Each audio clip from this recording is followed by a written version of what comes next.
Kuartal kedua pertumbuhan negara dikatakan naik 7%. Sahabat tahu kan, masyarakat kita sangat limit sekali pengetahuannya. Memang selama 20 tahun ini cara memimpin negaranya seakan tidak meminteri rakyat tetapi malah membodohi rakyatnya. Jadi data 7% ini salah? Ya enggak, bukan salah. Data itu benar 100%. Tetapi pemahaman masyarakat yang awam, terutama pengagum pejabat-pejabat saat ini, salah memahami arti naik 7% itu yang memang digiring ke arah tidak paham. Demikian juga oposisi. Itulah mengapa New Mind tidak impress dengan oposisi, tidak mau gabung dengan oposisi, karena memang aneh dan gak paham bernegara semua. Semuanya politikus, bukan negarawan. Sisanya barisan pasukan yang dikatakan penjual agama yang kalah dengan mereka yang pakai kampanye kebinekaan yang didukung dengan cuan yang besar. Begitu angka 7% kuartal kedua naik, oposisi bengong. Gak ngerti atau malah nuduh data tersebut hoax. Sementara pengagum pejabat mengatakan tuh naik kan, hebat kan pejabatnya. Sementara realita tetangga seputaran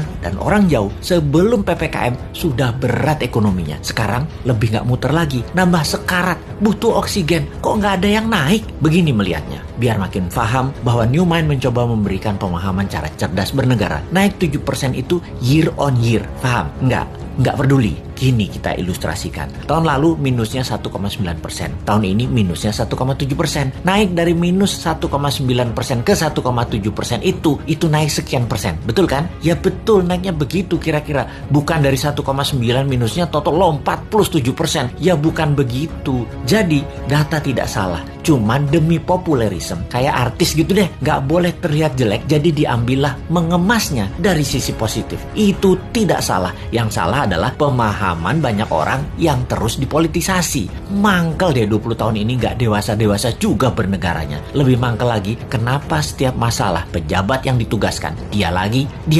Ini menunjukkan apa? Tidak ada yang mampu, atau dia tidak paham mengelola, atau manajerialnya lemah, atau dia memiliki gaya kepemimpinan yang lain, yaitu gaya kepemimpinan yang menugaskan anak buah, dan kalau anak buah salah, anak buahnya yang disalahin karena ketidakmampuan tersebut. Posisinya kayak menang, kayak raja. Kalau kayak gini ini bukan leader yang baik. Kalau di perusahaan ya, seorang direktur memanggil 5 manajer di bawahnya dan menugaskan masing-masing departemen harus untung, harus membuat profit. Bayangin, buat profit itu kalau di perusahaan. Kalau menteri mah nggak buat profit, hanya menyelesaikan masalah non cash. Harusnya gampang ya. Lalu manajer tadi tidak ada yang menghasilkan profit. Direksi tadi marah-marah. Kenapa? Target tidak tercapai. Manajer balik lagi kerja, nambah runyam, bukan nggak profit malah rugi. Direksinya nambah marah-marah. Ketika laporan ke pemegang saham, direksi mengungkapkan kinerja manajernya. Entah bagaimana, mungkin karena shareholdernya bukan orang pintar juga, mereka banyak yang setuju memang manajernya yang nggak bisa kerja, setuju dengan direksi. Di sisi shareholder, ada shareholder yang minoritas yang mengatakan bukan, itu direkturnya yang tidak bisa mengajarkan manajernya, tidak directed leader,